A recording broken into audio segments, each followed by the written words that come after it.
नमस्कार नमस्कार नमस्कार बच्चों। तो कैसे हो आप सभी बच्चों का एक बार फिर से स्वागत करते हैं हम बायोलॉजी के इस बेहतरीन लेक्चर में, जिसमें मुख्य रूप से हम लोग श्वसन का एक टॉपिक पढ़ने वाले हैं जो आपको बोर्ड पे दिखाई दे रहा होगा। बहुत सारे बच्चे इसको देखकर डर जाते हैं या उन्हें समझ में नहीं आता ये क्या लिखा हुआ है। ये ग्लूकोज के विखंडन को हम लोग देखने वाले हैं। तो ये क्या लिखा हुआ है इसको समझने से पहले आप हमारी बातों को 5 मिनट सुनोगे और सबसे पहले हम आपको इसको समझाने से पहले वायवीय श्वसन और अवायवीय श्वसन में अंतर बताने वाले हैं। और वायवीय श्वसन अवायवीय श्वसन क्या होता है इससे पहले एक बात देखो, इस धरती पे जितने भी सजीव हैं, इस धरती पे जितने भी सजीव हैं, ये सारा के सारा सजीव कोशिका से मिलकर बने होते हैं। ये सभी सजीव किससे मिलकर बने होते हैं? कोशिका से मिलकर बने होते हैं। और इस कोशिका को जिंदा रहने के लिए, इस कोशिका को जिंदा रहने के लिए एक बहुत ही बेसिक रिक्वायरमेंट है और उस रिक्वायरमेंट को हम लोग बोलते हैं ऊर्जा।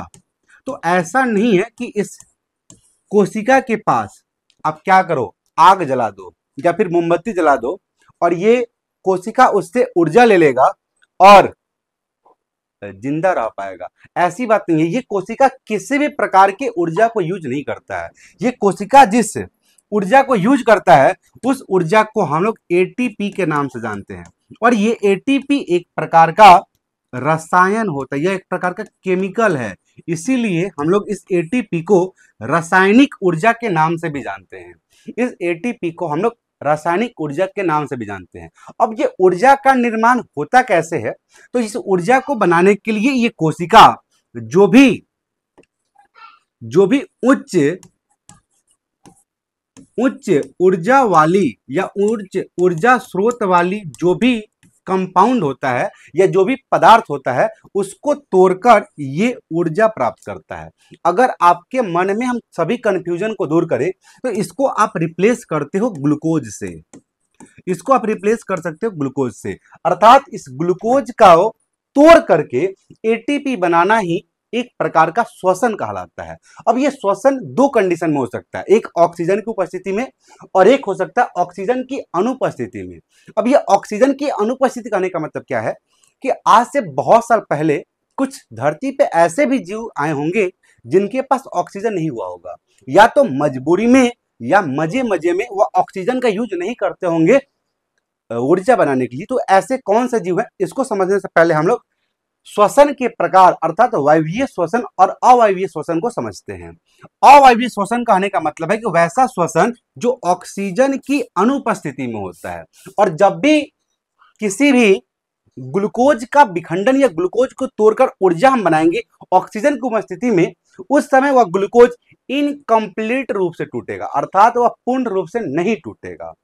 तो पूर्ण रूप से जब नहीं टूटे और ऑक्सीजन की अनुपस्थिति में हो तो वैसे श्वसन को हम लोग अवायवीय श्वसन बोलते हैं। और अवायवीय श्वसन में जो पदार्थ बनता है वह एक होता है इथेनॉल कार्बन डाइऑक्साइड के साथ और एक लैक्टिक एसिड बनता है। यहां पे आप देखोगे कि इथेनॉल के साथ कार्बन डाइऑक्साइड तो है लेकिन लैक्टिक एसिड नहीं है। एक बात बता दे, ये इथेनॉल जो है ना यह 2 कम कार्बन वाला कंपाउंड है, जबकि यह लैक्टिक एसिड 3 कार्बन वाला कंपाउंड है। तो 2 कार्बन ये और 1 कार्बन ये 3 कार्बन कंपाउंड ये भी हो गया, जबकि लैक्टिक एसिड 3 कार्बन वाला कंपाउंड है। तो इस दौरान कार्बन डाइऑक्साइड रिलीज नहीं होता है। तो जब भी आपसे पूछे कार्बन डाइऑक्साइड कब नहीं रिलीज होता है तो आप बता सकते हो कि जब भी बॉडी में लैक्टिक एसिड का फॉर्मेशन होगा उस समय कार्बन डाइऑक्साइड नहीं बनते हैं। यह अवायवीय श्वसन, इसको भी हम देखेंगे पहले।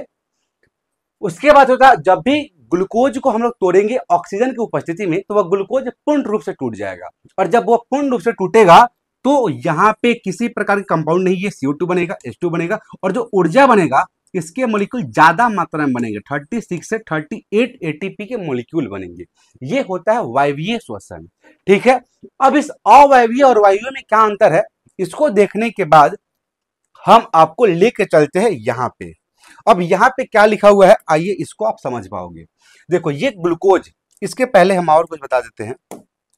ये आपके सामने हम एक ड्रॉ करते हैं आपके सामने कोशिका को, और कोशिका के अंदर ग्लूकोज का विखंडन कैसे होता है इसको हम समझेंगे और आपको समझाएंगे।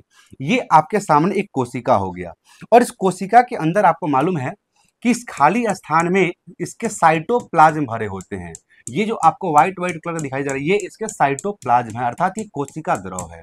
इस कोशिका के अंदर ग्लूकोज कैसे टूटता है और उससे कैसे ऊर्जा प्राप्त होता है, देखिएगा।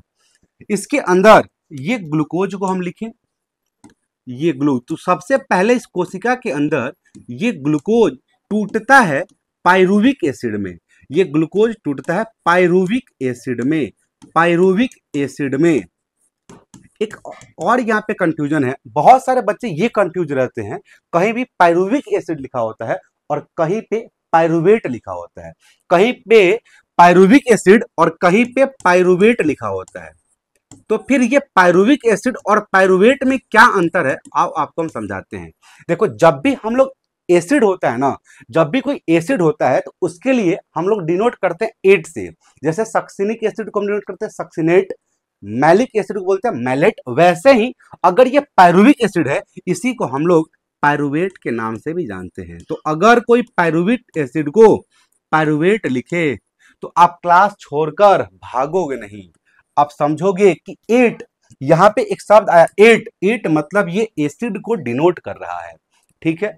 तो ये ग्लूकोज टूटते हैं पायरुविक एसिड में, और ग्लूकोज का पायरुविक एसिड में टूटना ही एक प्रक्रिया कहलाता है, जिसे हम लोग बोलते हैं, ग्लूकोज का पायरुविक एसिड में टूटना कहलाता है ग्लाइकोलिसिस। तो ग्लूकोज का पायरुविक एसिड में टूटना कहलाता है ग्लाइकोलिसिस। और ये ग्लाइकोलिसिस की प्रक्रिया बेसिकली होती है ग्लाइकोलिसिस, ये ग्लाइकोलिसिस की प्रक्रिया होती है कोशिका के कोशिका द्रव में।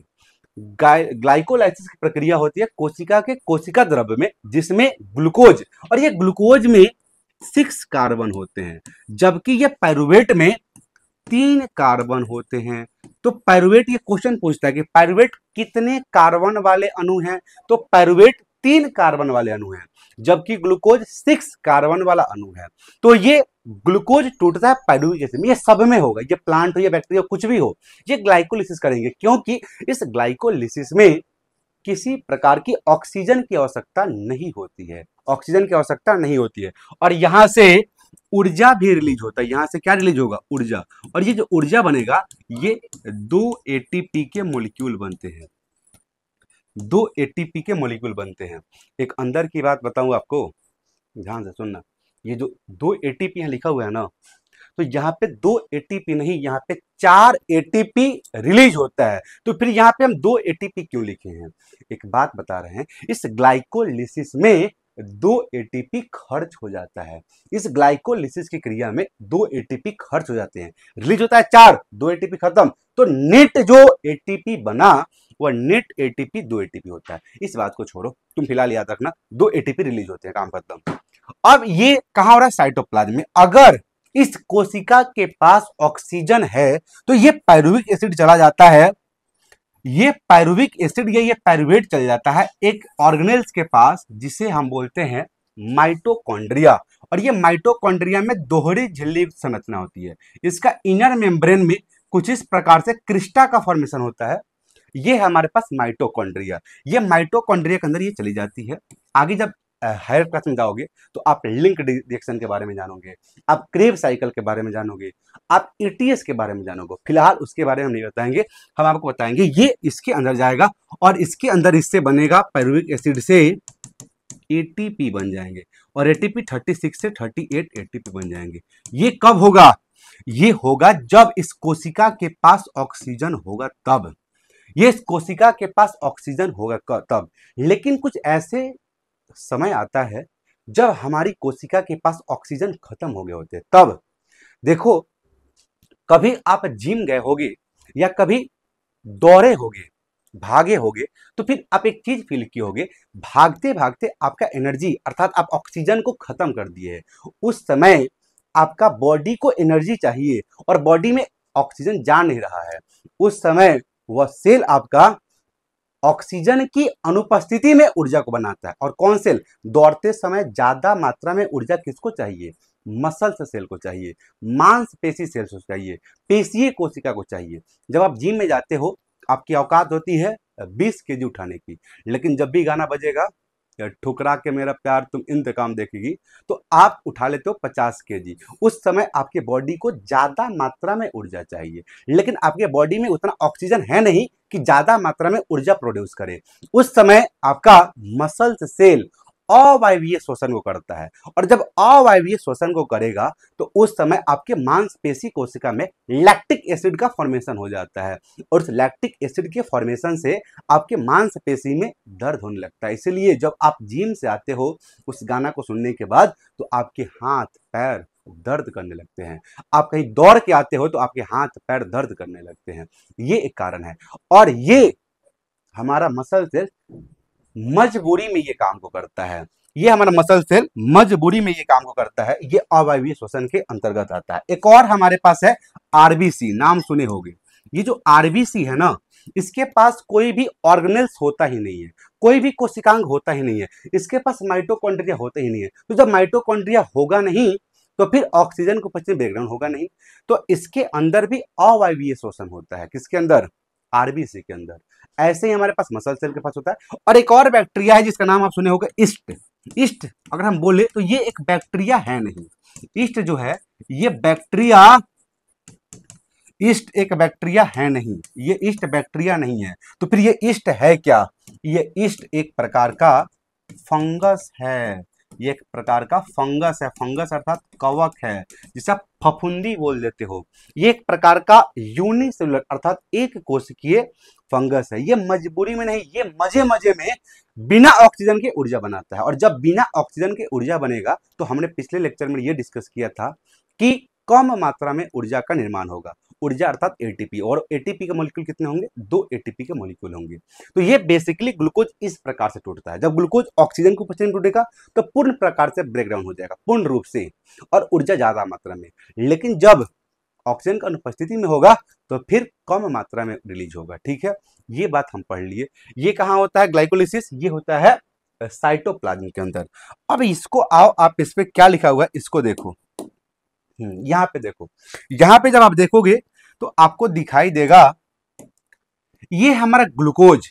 अब ये ग्लूकोज को सबसे पहले हम कोशिका द्रव्य में तोड़ रहे हैं, तो यहाँ पे टूटेगा किसमें? पायरुवेट में। और इस पायरुवेट को ही हम लोग बोले थे पायरुविक एसिड। ठीक है, अब इस पायरुविक एसिड के साथ साथ एटीपी भी बन रहा है। और ये एटीपी कितने बनते हैं? 2 एटीपी बनते हैं, ये याद रखोगे। लेकिन हम ये बताए हैं कि यहाँ पे बेसिकली 4 एटीपी का निर्माण होता है, 4 एटीपी रिलीज होते हैं, लेकिन 2 एटीपी इस प्रक्रिया में खत्म हो जाते हैं। तो जो नेट एटीपी हमको बचता है वह 2 एटीपी बचता है फिलहाल ये। अब देखो, जब ये अर्थात ये ग्लूकोज ऑक्सीजन के उपस्थिति में, अर्थात इस कोशिका के पास ऑक्सीजन होगी, तो ये माइटोकॉन्ड्रिया में पूर्ण रूप से टूट जाएगा। और जब माइटोकॉन्ड्रिया में पूर्ण रूप से टूट जाएगा तो यहाँ पे कार्बन डाइऑक्साइड, CO2 और ऊर्जा बनेंगे। और ये ऊर्जा कितना बनेंगे? 36 से 38 एटीपी के मॉलिक्यूल बनेंगे। लेकिन जब भी ऑक्सीजन का अभाव हो जाएगा, ऑक्सीजन की अनुपस्थिति हो जाएगी, किसमें? मसल्स सेल में। क्योंकि आप ज्यादा मात्रा में एक्सरसाइज करना शुरू कर दिए, तो फिर बॉडी को एनर्जी तो चाहिए, लेकिन उस समय ऑक्सीजन है नहीं, तो फिर मसल सेल्स अवायवीय श्वसन करना शुरू कर देगा, और बॉडी में क्या बनाएगा? लैक्टिक अम्ल बनाएगा। और ये लैक्टिक अम्ल 3 कार्बन वाले कंपाउंड होते हैं, याद रखना। और इससे भी थोड़ा मात्रा में ऊर्जा रिलीज होता है। लेकिन जब ईस्ट में भी कौन प्रकार का श्वसन होता है? अवायवीय श्वसन होता है। यह ईस्ट मजे मजे में ऑक्सीजन की अनुपस्थिति में क्या बनाता है? इथेनॉल बनाता है, दारू का निर्माण करता है। और ये इथेनॉल 2 कार्बन वाले कंपाउंड है, तो इसके साथ साथ कार्बन डाइऑक्साइड रिलीज होता है।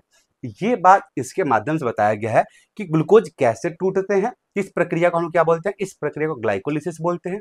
इस प्रक्रिया को हम लोग क्रेब साइकिल बोल देते हैं बेसिकली। ये बात आपको नहीं जानना है, तो ये दिया गया। अगर ये लेक्चर आपको समझ में आया तो आप इस लेक्चर को लाइक करेंगे, और ऐसे ही कोई टॉपिक में आपको दिक्कत होगा तो टॉपिक का नाम कमेंट करेंगे। हम अगला वीडियो उसी पे कोशिश करेंगे वीडियो बनाने का। तब तक के लिए धन्यवाद। खुश रहिए, मस्त रहिए।